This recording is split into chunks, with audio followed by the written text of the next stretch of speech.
Can Central Sports Cards and Memorabilia offers the widest selection of sports cards and signed memorabilia in the city.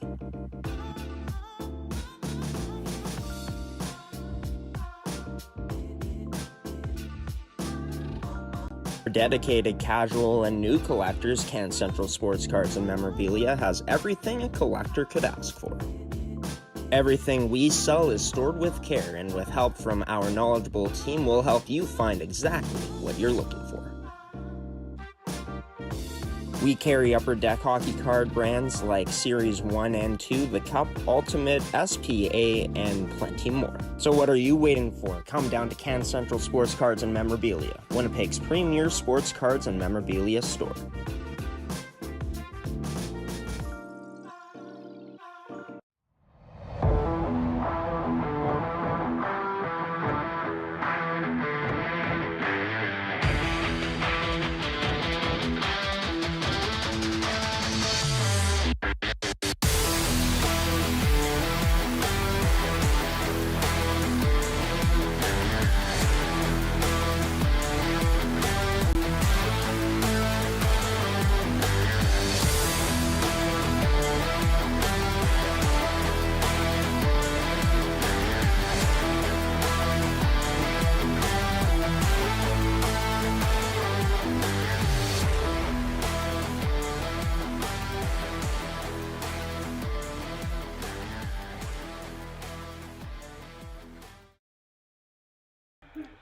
Good morning, Manitoba Major Junior Hockey League fans, and welcome into Ep.6, Season 2 of the Manitoba Major Junior Hockey League podcast here on gshow Productions on gshow.ca, presented by Cannon Fasteners and Tools, Jericho Goaltenders, and as you saw from our newest commercial in Can Central Sports Cards and Memorabilia, for today's episode, we're going to be taking you through news as well as some highlights from around the past week of action in the mmjhl. Before we get into anything else, though, we'll take a look at the results from this past Thanksgiving weekend in the league. It was the St. Vital Junior Victorias who came away with 2 wins, starting off the week with a big 6-3 win at the time against the only undefeated team remaining in the St. Boniface Riels. The Riels didn't get going again until, of course, yesterday, or 2 days ago now on Tuesday, against the Charleswood Hawks, as Charleswood bounced back from their Friday loss in East End against the Transcon Railer Express. The Pembina Valley Twisters falling to 1-5-1 on Tuesday with a 6-1 loss to the Raiders Junior Hockey Club. They move up to 8 points, and another team that's moved up to 8 points is the Transcon Railer Express. A four-way tie right now at this point in time for that third spot. Things really starting to tighten up, and we saw this last year as well. So throughout pretty much most of the season, or near the end of the season, teams were neck and neck in the standings. So a lot of teams, right now in the league, all of them vying for playoff positioning early here, and it's been a lot of fun so far to kick off the mmjhl 2024-2025 regular season, and we're not even a month into the season as of yet. Speaking of, almost a month ago at this point, but not quite, I think it was the 25th, as Ryland says, and this is a trade that did end up happening, but Rylan Huging, the man who did end up getting traded from the Charleswood Hawks over to the Fort Garry Twins, joins me as the only guest on this week's episode to talk about, what went into the trade. We discuss how his time has been with the Fort Garry Twins so far, as well as, just talking about a few other things on this edition of the MMJHL podcast, Episode 6, Season 2. Brought to you by Cannon Fasteners and Tools, Jericho Goaltenders, and Can Central Sports Cards and Memorabilia. Rylan Huging, the newest member of the Fort Garry Twins, joining me next here on the show.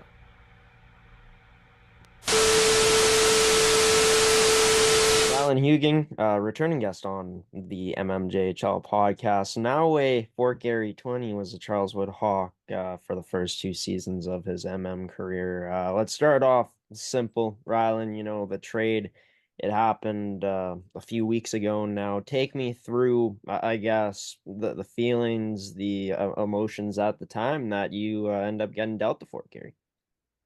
Yeah, well, first off, thank you for having me back again. Of course.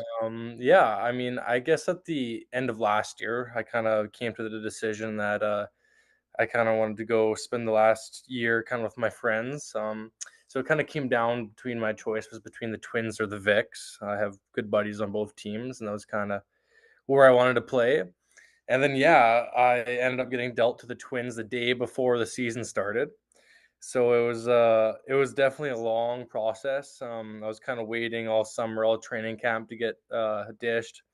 As I told the Hawks I didn't want to come back, they didn't want me to participate in training camp, so I just kind of was just waiting to get going, waiting to get started, and then Tim, the GM of the Hawks, called me with the good news. I think it was Wednesday night, and yeah, and then I suited up on set or Sunday, first time skating, and played the Hawks again, which we unfortunately lost. But it Right. was definitely a whirlwind of feelings, but it was fun, and I'm glad where I landed. Yeah, and that's actually kind of funny because in my last year of hockey, I mean, it wasn't even I guess, the similar situation in terms of a trade, but I wanted to play for the St. Patel Vicks because I played there the year before. Ended up doing that. I won't get into the specifics because it's kind of a long story, but I mean, for yourself. You talked about, I guess, the friendships you had on both teams and what kind of led to, I guess, those connections building up to the point where you wanted to, be dealt to one of those two clubs. Yeah, I mean, again, like with Twins, I've played hockey with numerous of those guys. I mean, I went to middle school with some of those guys, so I know them pretty well. And then same with Vix. I mean, I went to high school with like one guy, Brady Jaquette. I went to high school with one of my good buddies, and so yeah, really my last year, I had a ton of like good friends on Hawks who were O2s last year. So when they graduated and then there was a bunch of up and coming new kids coming, my last year wanted to make the most of it and wanted to spend with friends who I've been playing with since I was literally 8, 9 years old. So that was kind of, yeah, the deciding factor for me. Yeah, and of course your hope, your wish gets granted. And now you're a Fort Gary Twin. Take me through what it's been like adjusting to this team. It didn't take long for you as you end up scoring a hat trick in your third game played against River East, scoring a goal the next game too. Right now with four on the season, 5 points. I mean, 6 points in 5 games played. Yeah, talk about what it's been like starting off with this year's Twins team so far. Yeah, it's definitely been a bit of an adjustment. I mean, from when I was traded, I had no practice with the team, no nothing. I just kind of jumped right into action. I was like I said, my first time skating at the level was my first game against Hawks. So it definitely has taken some time to, get back into the speed of things. I'm playing with completely new line mates, new teams. So just trying to figure them out, kind of figure where I'm at. So there was definitely a learning curve going on. I think we're starting just to get to the top of it, get all figured out. But I mean, again, yeah, like I said before, I have a ton of buddies on Twins who I've played with before. So it was more kind of finding those or realigning those connections I had in the past, and I mean they make it really easy. And I'm playing with two like outstanding players and Carter Hellman-Daris and Dean Gorchinski, so it's not hard at all to play with them. So yeah, definitely a bit of a learning curve, but it's been fun, and I think it'll be good going forward. Yeah, line with high end potential, no doubt about it. I've said it numerous times on the broadcast. This team gets to, at least top 10 players on the team. You could argue top five in the league. What's that been like getting to play with Dean Gorchinski so far? I had a chance to see that duo in action for the first time myself firsthand on Sunday at East End, and some nifty plays were made. What's been like playing with a guy like Dean, given your skill set? It's definitely fun. I mean, like I said, going through the learning curve and stuff like that. There's been times where I'm just not expecting a pass or something, and they just fire it right through my stick, and I can't handle it. So you definitely you got to be ready at all times. But yeah, it just again, like I'm really good buddies with Dean, so it's just fun. Like Yeah. coming to the rink every day, going to or not, I guess not every day, coming to the rink for practices and games, and just a lot of smiles, a lot of laughs. And then again, when you're having fun, I feel like it translates into success on the ice. And I know we've kind of dropped a couple eggs this year, or didn't play as well as we wanted to, kind of thing. So I think our record doesn't show how good of a team we are or how we've been playing. But yeah, it's definitely fun, and I think as the year goes on, not just us as a line, but I think us as a team will continue to improve and get better, and hopefully get a better record going. Like you said, Rylan, you didn't skate until your first game against your former team, the Hawks, on that Sunday of opening weekend. For yourself, getting back into it, what was the moment you felt like you felt like you were truly back into the swing of things? Was it the first goal, the first shift of that game against River East? What exactly was that moment early on this year? I mean, I would say, yeah, I guess the first goal against River East was weight off my shoulders, but still, to be honest, I still don't feel in season form or whatever. I can still tell my timing's off at times, stuff like that. But I think every game we've I've definitely been improving, I guess, in my play, I guess you could say. But yeah, I think the first goal, um, I think the OT goal I scored was definitely a big confidence booster, I guess you could say. But yeah, just think every game trying to get back into the form I was in last year, and just keep chucking away every practice, every game. You know, every time I've watched you, last season at least, you've been a game changer in the league. Tied for the league lead in goals last season with Tyler Rubini at 37. This season starting off as a big time factor for the Twins and their success, even though you said yourself you feel like you're nowhere near your season form yet. But coming from Charleswood, a team that's made back-to-back Final Four appearances, given this Twins team lack of playoff success, what do you feel that you bring to the table in terms of that experience for this year's team that's really talented but hasn't been able to get over that hump in quite some time? Yeah, hopefully I bring a little bit of leadership and a little bit of push from the back end. I mean, I think we have a great team from the rookies all the way to the core. So I'm expecting to have a good season. And when it comes to the postseason, I mean, I look at the team and a lot of these guys are 03s, 04s. Whether they have had playoff experience in the past, I think just coming with age, you bring a lot of maturity to the game, and I think playoffs is a lot of maturity, keeping your emotions in check, just not get not holding your stick too tight, not being too nervous. So yeah, I think I'm hoping I can bring some of that leadership, and hopefully some of the younger guys can watch how I do it, kind of thing, or how other guys on the team do it. And I think this core being the mature team we are, hopefully we can figure it out for the Twins this year. Speaking of this Twins team, going to talk about your guys' success. Three straight wins after losing two in a row. A hard-fought battle in East End on Sunday, coming away with a loss. But talk to me about how you feel like this Twins team is going to play on a night in, night out basis based on what we've seen so far and where the success has come from. Yeah, I'm hoping we'll be a hardworking, fast-paced hockey team. I mean, I think to start the year we've kind of been struggling putting the puck in the net a little bit, so I'm hoping we can kind of get going from that standpoint. I think defensively we've been pretty good. Obviously, it's early; you make mistakes. No team's really in their full swing of their structure or anything like that. Yeah.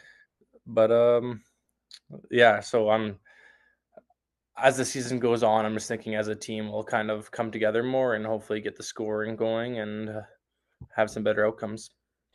Got to talk about your first game back against the Hawks, specifically a team that, of course, as mentioned, you played for all your career leading up to this year. What was that like playing against this team, against many familiar faces? Oh, it was a ton of fun, especially being my first game back or first skate of the year. Just poking fun at the other guys, and they're poking fun at me.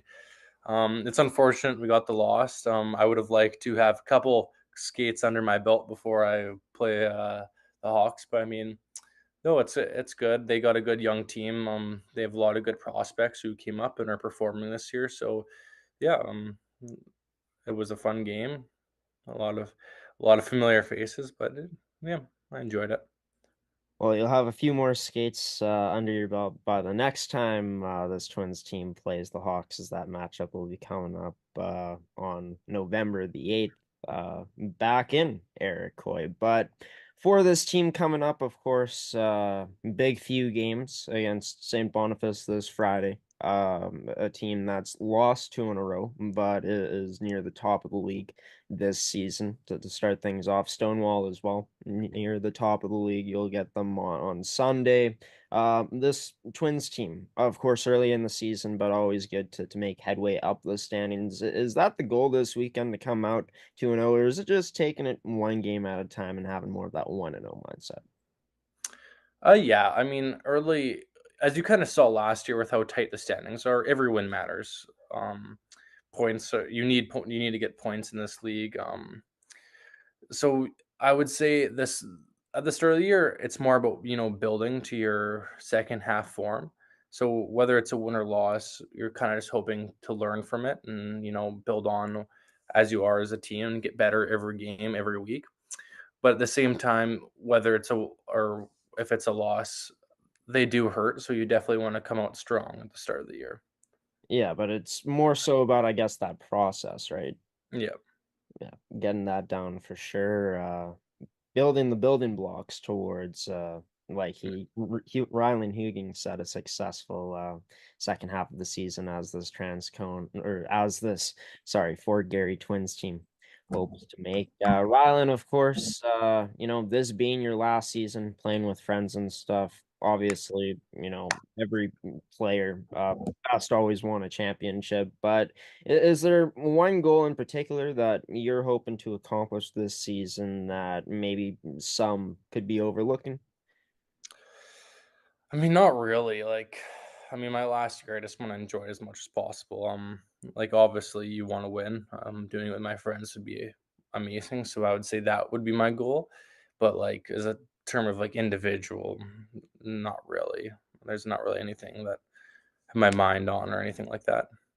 Fair enough. Fair enough. Well, thanks for coming on the show, man. It's great getting to talk with you. And yeah, this Twins team, we're hoping to broadcast the game on Friday nights, so we may get to catch that one of you guys taking on the St. Boniface Reals. But best of luck coming up this weekend. Thanks for joining me. Awesome. Thank you so much for having me.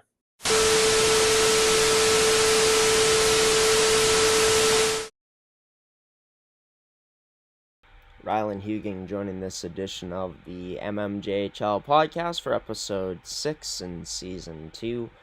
His team, as we take a look at it, as for the upcoming games that they're going to be playing in, of course, tomorrow night against the St. Boniface Reals, and then on Sunday they'll be playing against a familiar face and Pat Power, as he's going to be coaching, of course, behind the Stonewall Jets bench. Should be a good one in Stonewall on Sunday afternoon. Be sure to check out mmjhl.ca for all the info, all the details on when and where these matchups will be played. But as for us, it's Friday night at Century Arena. We're going to have that game attempted to be broadcasted from Century, live streaming there for the first time ever. That's going to be the goal.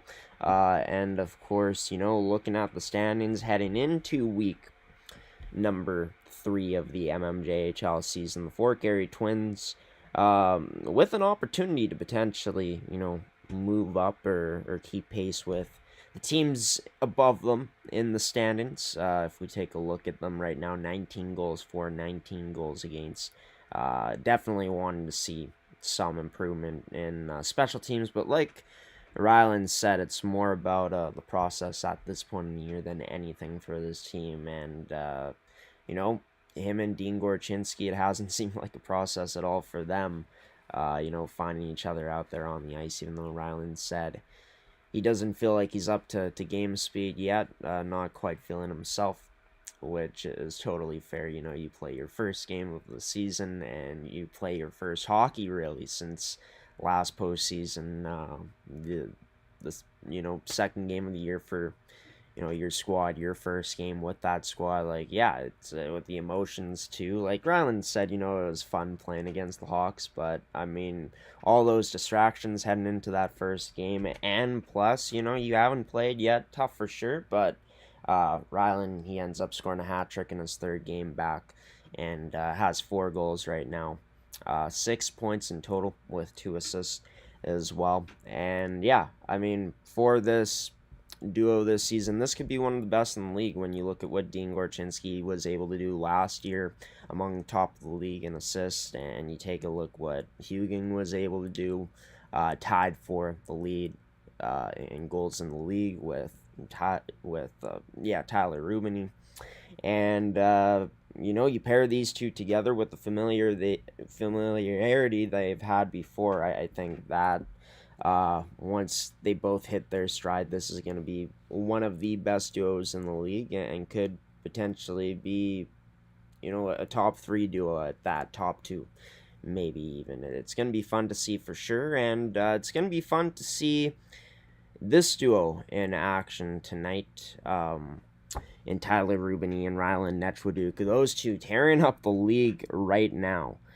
Going up against the Pembina Valley Twisters, who you just saw dropped their 4th consecutive game yesterday, their 5th, I guess, since they lost.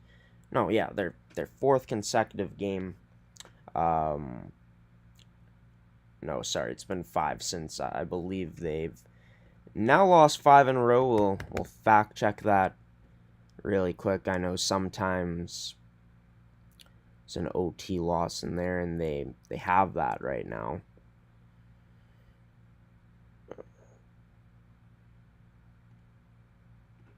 But yeah, in terms of Pembina Valley, it has been 5 straight losses for them. Of course, they lost to the Railer Express in overtime to start off this losing streak back on the 5th. And yeah, things right now looking rough on paper for the Pembina Valley Twisters, but if we take a look at their team, you'll notice they've lost, some good talent from last year, and this is maybe a younger team heading into this year. As you can see, a lot of rookies on it, so I don't think it's time to count out Pembina Valley now. But this is a team that of course, you want to see them start to get things going. They've struggled to put the puck in the net. Defensively, they were one of the best teams in the mmjhl last season. Only better team defensively, I'd say, at the end of it, were the St. James Junior Canucks, but you could even make the argument that Pembina Valley was the best defensive team in many ways last year in the league with that goaltending tandem they had, the defensive pieces. And this season, they don't have a single one of those goaltenders coming back, right? You lose a guy like Kalen Russell on the back end. That's been an instrumental part of that team's success throughout his time there. And, you lose some talent up front, too. So, for Braden Biernaerts and his staff, a bit of a different challenge this year, for sure.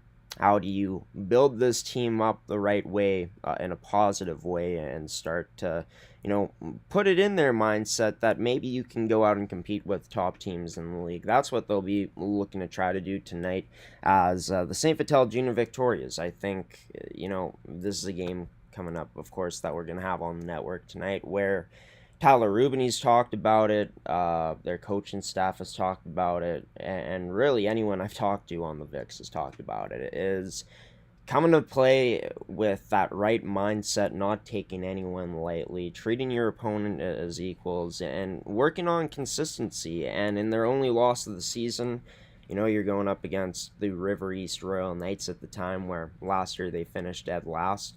It's still early in the year. You're riding high off of a big first one of the year, 5-1 against the Fort Garry Twins. And then that loss kind of takes you back down to earth, and we've seen this VIX team lock in ever since. And I think the problem with them last year, as much talent as this VIX team had, and Tyler Rubini has alluded to it, but they weren't always locked in and prepared and mentally ready to go. And I think we've kind of seen a shift in that this season. This is a team that's been able to win in different ways. Maybe they haven't gotten the consistency they're quite looking for yet in all parts of their game, but I think we've seen a lot of elements of this VIX team this season that is more well-rounded, even more so than last year. Maybe not the same type of firepower on paper up front, but a more well-rounded VIX team. And going back to that consistency, when you're able to consistently get better throughout this season in terms of, we've seen it, them lowering the goals against in their games, or if you're able to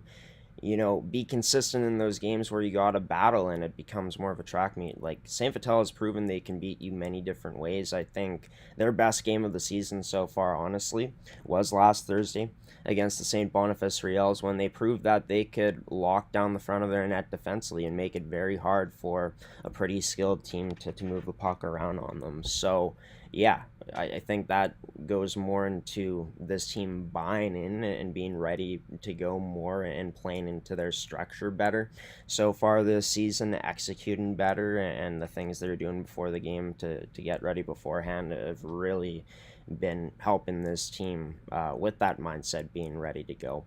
And I think, as this team continues to get more confidence, I think that we're going to see a St. Vital Junior Victoria's team that could potentially roll here. But as for the Pembina Valley Twisters tonight, like, this is a team that's going to come in hungry to play. You got to expect that this is going to be a team that's going to work extremely hard tonight, and is, if you want any chance to beat a team like St. Vital, you got to come at them all night long. Is St. Vital going to be ready for that? If that's the case, well, we'll find out tonight on mmjhl game day. We're going to take you through these stats leaders here from around the league really quick on the shorter edition of the show. We'll have power rankings tonight before our mmjhl game day broadcast and our pregame show, so stay tuned for that. But yeah, if we take a look at this, for example, those are the top 2-point leaders in the league right now, and Tyler Rubini and Rylan Nechwaduk, and Aiden Anderson still top 5 in points, but hopping over him was Naked Branson and Peyton Bateman. In terms of goals scored, it's Rubini in the league, in the lead for the league. Naked Branson and Logan Ash are tied second with 7 goals each, and Bateman and Lucas D'Souza from the Raiders tied with 6 goals for both of them. Same with Evan Chudley, who looked really strong for the Railer Express. In terms of assists, Rylan Nechwaduk leads the league still in that category, followed by his teammate and Tyler Rubini at 12, but still quite a pretty big gap there in terms of the points. In terms of the assists, I should say. In terms of goaltending statistics, the number 1 in the league right now is Keegan Gordon in terms of his record at 4-1, but Ethan Penner is the only undefeated goalie remaining who has played, at least 4 games or more. It's funny though, because I don't see a number under Penner's name or by Penner's name right now on the website. So I know that this team ended up actually getting Francois Gagnon to come in and, of relief in their Sunday matchup against the Stonewall Jets. And if we take a look at Francois Gagnon, by the way, welcome back to number 29. Seems like this team's rolling with, I guess, Mason Tebec and Francois Gagnon now. He had a .950 save percentage in that win coming in for relief. But yeah, we'll get a chance to see one of those 2 goaltenders tonight. That's been one thing about the St. Vital Junior Victorias too, is I think that, compared to some of the other teams in the league, and we saw it last year in the playoffs, they kind of have fallen short in terms of who's been in the pipes. They haven't always had, the best consistency in net, but they've had some players that have rolled through that have great potential, and I thought Ethan Penner was one of those players this season who's had his best results at junior with this junior Victorious team, right? But saw what Francois Gagnon could do last year. He's more than capable. And Mason Tebek, even though he was shaky at points last year, has proven that he can make some big saves at in big moments. One more thing before I end off, but really liked how the Transcon Railer expressed the look this past weekend. I'm calling it right now. This team could very well finish, in the middle or even break through to the top four in the standings. But once this team gets into the playoffs, I think they're going to be extremely dangerous. We got to see it firsthand this weekend twice. And this is a team that just comes at you, that plays hard, dumps in the puck, goes after pucks relentlessly, are going to play aggressive and activate their D up to attack as, a five-man unit. And we see how that defense has really benefited Transcona so far by jumping up into the neutral zone and taking away, transition passes out to make it tougher for other teams to have success breaking in on them. And sure, Fort Garry had their success um, this past weekend against them, at times on the rush. But overall, Transcona got the saves they needed to. They don't spend much time in their defensive zone. They're pretty good at just flipping the puck out or connecting on that first pass. And they got some game changers, which you're going to see here coming up in the highlights, which I almost forgot to show. But yeah, I think with this team, as young as they were last season, making it into the playoffs, getting experience, like this is always a team that gives the top teams in the league quite a test because of how physical the brand of hockey they play. But they got a lot of skill on this year's team. They had it last year, but skill that now has a year under their belts. Some good returnees and veteran players like an Evan Chudley, right? And we're looking at a player like Nolan Vandenbush, who you'll see scored a beautiful goal. Or set up a beauty into Michael Todoruk this past weekend. But yes, we're going to take a transition, and I'll be back for some highlights to finish off this edition of the mmjhl podcast soon here.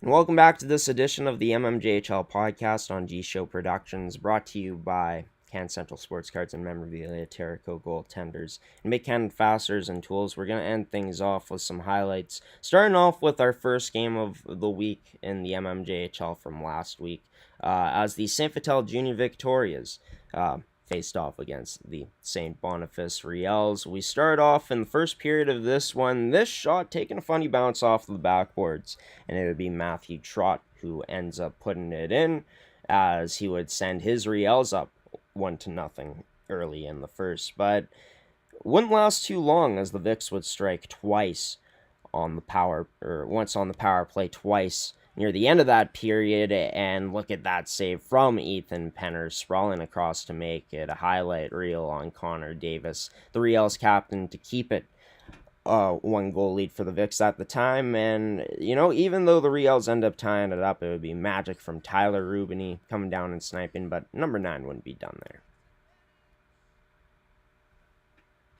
As the Riels make their way down, cross-ice feed to Bachnecht as he sends that to the net. It's now Rubany speeding the other way, in alone on O'Sullivan again, scores! Tyler Rubany! It would be his 8th goal at the time, of course, now up to 11. Tyler Rubany giving the Vics the 2-goal lead at the time, but some dirty play from the Riels in the Victoria's end as Jordan Nell ended up going into the boards. A hit from behind by Zachary Dominico. This would allow for a scrum to ensue afterwards, as Evan Philippe in there throwing some punches. A lot of players, every player in that pile throwing punches. But the Vics would skate away with a victory in that one, winning, of course, by a score of, looking at it, 6-3 last Thursday. But as for the Transcone Railer Express, talked about them, and they were in action twice, 2 home games last weekend at East, and first one on Friday night against the Charleswood Hawks,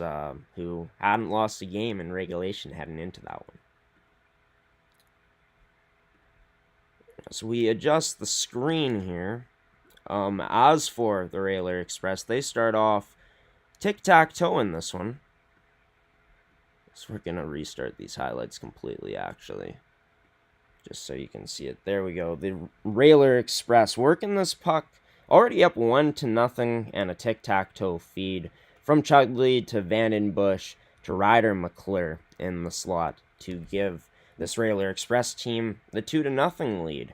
But Hawks wouldn't go away here as they got better and better as that first period went along. Matt Carlson with an absolute snipe past Serge Delarone to cut into the Charleswood Hawks lead so fast, or into the Railer Express lead so fast that we didn't have time to change the scoreboard. But look at Jeremy Shadenoff, the skill on him.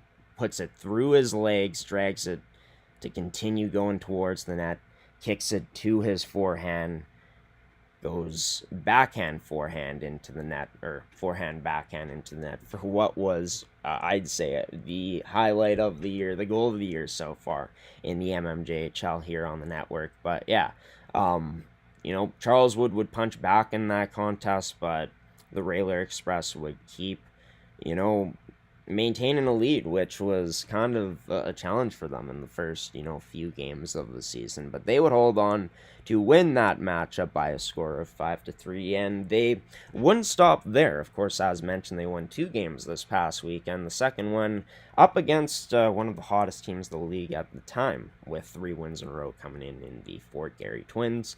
Of course, about the process more so, but both teams rode in with some good momentum in the win column. And for the Fort Garry Twins, well, they got a taste of Railer Express hockey in East End as the Railers were hosting them on that Sunday Thanksgiving. And as we're going to adjust this once again and restart the highlights, as you could not see that clearly, but down 2-0 in the second period, it would be Sam Matani taking things into his own hands, trucking all the way up into the Railer Express zone before feeding it in front, where Matt Lizotte would pick up the loose trash and put it in the net to cut into the Railer Express lead. But 2-1 in the third period, a costly mistake coming up here for Sam Matani. Polar opposite from what we just saw. Forces a turnover would be Vandenbush, able to get by Gorchinski and feed his teammate in Michael Tudoruk to put this Railer Express team up by a score of 2-1. They would move on to, of course, win that one by a score of 4-2 against the Fort Garry Twins. Man, my voice is almost gone, but yeah, I'll end off with just finishing my thought on the Railer Express. This is a team, that struggled to hold the lead, throughout their first few games of the season. Up 2-0 in the first game of the year against the Riels. They end up losing that one as the Riels came back. And then, not this past Sunday, of course, but the Sunday before it, up 2-0 against the St. Vital Junior Victorias. And St. Vital climbs back into that one, is able to win it in overtime. We saw Transcona get the big saves when they needed to from their goaltenders. I thought Logan Maroney was a huge difference in that Sunday victory for them. But they're getting the stops they need. They're getting block shots too, being committed to that and playing selfless hockey in their defensive zone. It's been a part of their defensive success so far. And, Vandenbush, a game changer on their team up front, wearing the C this season. When you talk about guys like Evan Chutley and guys like Michael Tudoruk that can put the puck in the net, all these guys are now a year older. And, you look at the way they play, they're, still a young team. They play fast, they play hard, they got the skill to put the puck in the net. I'm telling you, the Railer Express, this is a team that's been knocking on the door, in the past of winning a championship. That's been a top team in this league. And, are they being overlooked? By maybe, I don't know who else talks about the league, but compared to some of the contenders in the league, heading into the season, like the St. Bonifaces, like the St. Vitals, stuff like that, right? I think that the Railer Express have a real chance to make some noise this season, and they're going to be a really tough outcome playoff time because their processes looked really good so far, and we're really early into the season. So as things get along, Derek Gagnon sees this team develop and improve right in front of him. I think hockey's going to be fun in Transcona this season. I hope I didn't jinx it, but yeah, good team on paper, a team looking to take that next step this season. And what about the St. James Junior Canucks, right?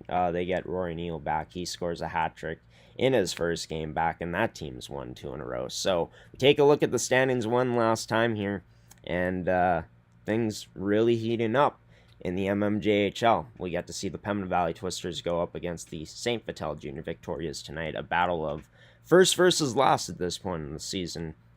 St. James, of course, Pembina Valley, both looking to get back, or into playoff spots, that is, early here in this season with big weekends they're hoping for themselves coming up here. We're going to throw it to one more transition, and I'll be back for some final words on this morning's edition of the mmjhl podcast on episode 6 in season 2.